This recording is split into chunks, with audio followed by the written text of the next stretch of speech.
So this topic is long and drug out, and many of you probably aren't going to want to hear it. It's been in the back of my mind, is there anything better than the Rivian that I have now? That's kind of what I've been thinking. And, you know, I've explored different models. I've checked into different ones. I've narrowed it down to 3. And one of those 3 is a Rivian. So, I did place 3 orders for a Rivian when I bought this Rivian. So this was one of the 3. And I didn't know that the price was going to go up, but I had a feeling that if I wanted to order a couple of Rivians, I may want to go ahead and order them all at once, just in case. And sure enough, it was maybe a month or 2 after I placed the order, they raised all the prices. Now, they even raised my price, but then they backed off of that and brought me back down to normal pricing. And if you order a truck today, you're going to pay about $20,000 more than I pay for this one, or paid for this one. So there's that. And the reason that Rivian is on this list is that if I decide that there's nothing better than the Rivian, I can just go take delivery of one of the other 2 that I have on order and replace this one at, say, 20,000 miles and just have another one that's brand new, same thing. That would be okay with me. But I haven't decided yet. The second one on my list is the Cybertruck. We don't really know when the Cybertruck is coming. All we know is that they're supposed to start production this year. There's already been a ton of them spotted out, like, you know, different places. So they are testing them. But the Cybertruck will be bigger than the Rivian. And that's pretty much all we know.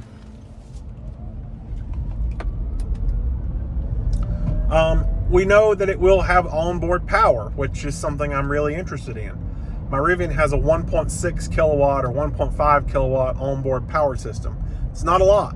It does everything I need to do, but it's not a lot.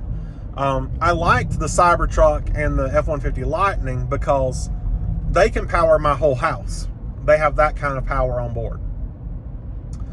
So that definitely interests me. But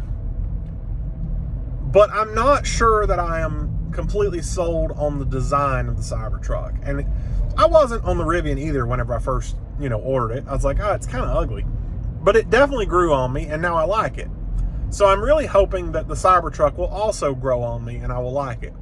But there's no telling. I mean, at this point, I still don't really like it. I do like that it's very unique, but I'm not sure that I would like it enough to drive it daily. So option number 3 is abandoning the electric idea and going back to diesel, an F-350. I had the F-350 dually. It was a nice truck, but there were things that I didn't like about it. One of the things was how sharp it didn't turn, because the dually does not turn sharp. I couldn't run it through a car wash because the dually doesn't fit in a car wash. There were a lot of issues related to it being a dually. And the only reason I bought a dually was because I intended to someday get a big 5th wheel camper or maybe a toy hauler. And I thought, well, having the extra towing capacity would be worth it to get the dually. I mean, it was only like $2,000 more to get the dually, and I felt like it was worth it. The drawbacks, though, that came with it being a dually kind of talked me away from that. And so now I'm thinking F-350 single rear wheel, which has very similar payload. I mean, I think you only lose like 1,000 pounds, so it's not even that big of a deal. But I still want limited. I did order a limited last year in the 23 model, and it never came because I guess there was just so many restraints on building a limited. And that's okay. I'm willing to order a 24 limited and let it sit, and if it doesn't come this year, fine, we'll order it again next year. Who cares? My Rivian is fine for the next few years. I mean, until the warranty's out, I'm willing to drive the Rivian up until the warranty expires, which is 4 years, and I'm less than a year in at this point. So, no big deal. So yeah, I did say I was going to order it, but I'm ordering all the trucks. I'm going to have orders for all 3. And then if I change my mind along the way or decide that I want to do something different, then I'll do something different. But for now, I'm leaning toward F350 diesel. Yes, diesel's going to be way more expensive to run and maintain and operate, and yeah, I get that.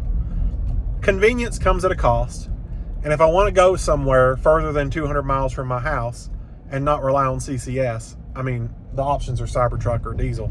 But, and this truck should be getting access to the supercharger network next year anyway, but there are drawbacks to that as well. You know, Tesla supercharger network works the way it does because it's Tesla. And anyone not Tesla is not going to have that seamless of an experience. Right now, any other car other than a Tesla caps out at 150 kilowatt. It can't charge any faster than 150 kilowatt. Even though my Rivian can do 200, it could never do 200 on a Tesla supercharger.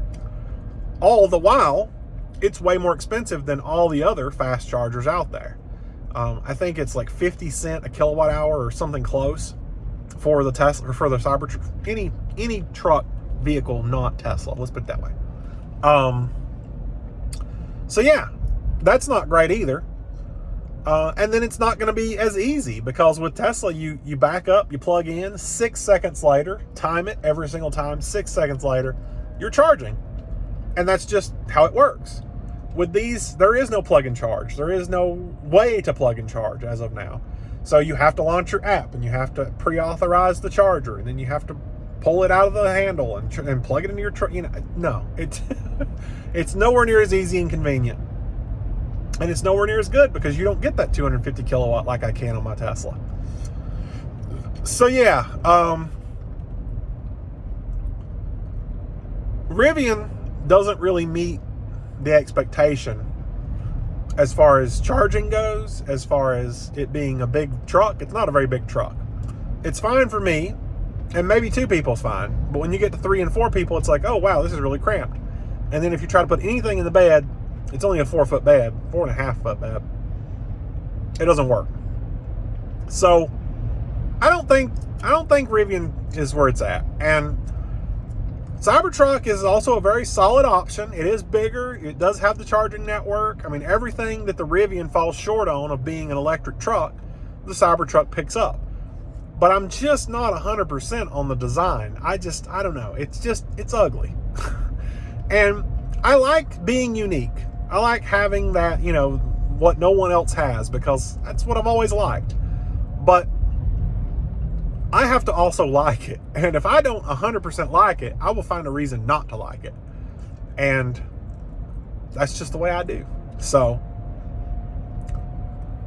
I'm thinking they're probably going to be F350. Now, obviously, F350 is going to cost more than this truck. And trade-in values on these trucks are poop right now. So I'm going to take a loss on this truck. And I'm going to take a loss having to pay off the loan on this truck, and I'm going to take a loss buying the F350 at a substantially higher price. If it happened today, my best guess is that I would end up having to finance $40,000 of the new truck with trading this one in, because that's all they're going to give me for it. That could change. It could very well get worse between now and the time it comes in. I don't really know. But I mean, long term, what do I want to do? I already make a truck payment on this truck. And if I extend the loan out further, I can make my payment lower than it is already and get the truck that I want. And yes, it's going to end up being more expensive in the long run, but if the monthly payment goes down, it makes things easier. It's not like I'm taking on a big burden that I couldn't afford. So, and with a lower payment, I may be able to do more double payments instead of just single payments, which is something I like to do. And I haven't done with this truck at all, because I did make 5 payments at once at one particular point, and they didn't give me any credit but for 1 month. So the next month they're like, oh, your payment's due. And it's like, what? I just paid 5 payments. Any other loan I've ever had, any other vehicle loan I've ever had, if I make 5 payments all at once, I don't owe for 5 months. That's just the way it's always worked. So it kind of threw me off. And being that it doesn't seem to actually help, it just takes it off the principal, and I still owe every month, I've decided not to make double payments on this truck. I'll just pay every month. You know, the second it's due, I'll just pay it. and then that buys me another month, and then I just put the rest in savings because like I don't have time to make 4 payments and then end up having to make another one the next day. You know, it's not worth it. So anyway, that's where I'm at. Last time I got a truck through Ford, just to go back to the loan thing, they did allow me to do double payments, and then I would go months without having a payment. That was fine. I loved that. So that's what I would rather have loan wise. But I also think I'd rather have a bigger truck. Downsides, I am going to lose auto drive, self-driving, whatever you want to call it. I think that's not the worst thing in the world because I'm probably going to be daily driving my Model X more. I'll probably still drive this to work while I have it, but when I'm not at work, I'm probably going to be driving the Model X like every day because that's just what I do. I guess to throw a ball into the mix here, I don't even know where I'm going with that. Anyway, I could always look at the Highland Model 3 because it could be my drive it to work vehicle, and it's a lot cheaper. So I would save a lot of money and I would actually get money back out of trading this truck for it. But then I wouldn't have a truck. And I do like having a truck. I like being able to do truck things, hauling, towing, all that. If I don't have this truck, then the only thing I have to tow with is my Model X, and it's limited like 3,500 pounds, so that's not great. This truck can tow 10,000 pounds. So obviously I want to do what's best for, using it as a truck, and that would be probably keeping a truck of some sorts. Although I think I would enjoy the Model 3 Highland, it wouldn't be very useful as a vehicle. It'd just be a get me from here to there kind of vehicle and not really usable. So although I would consider it because it's so much cheaper, it wouldn't be the best option. So for now, I am going to focus on F350, not dually this time, limited, single rear wheel. If anyone is in the North Carolina, South Carolina, Tennessee area that can order an F350 limited on X plan, I qualify for X plan. Not that I'm asking you to do it because I don't qualify. No, I qualify. If you can order it and honor the X plan, let me know. Contact me, email me. You can go to my About on my YouTube channel and hit contact, and that's my email. I'm open to order today, and guaranteed sale because I'll most likely buy it. So, and if not, you get a limited on your lot to sell. So I mean, win-win. So far, I've had zero luck finding a good, reputable dealer that will actually honor X plan. Some of them say they will, and then they back out at the last minute, and I don't want that. And I found dealers over in Iowa and Oregon that will do it, but I don't want to travel that far to go get the truck.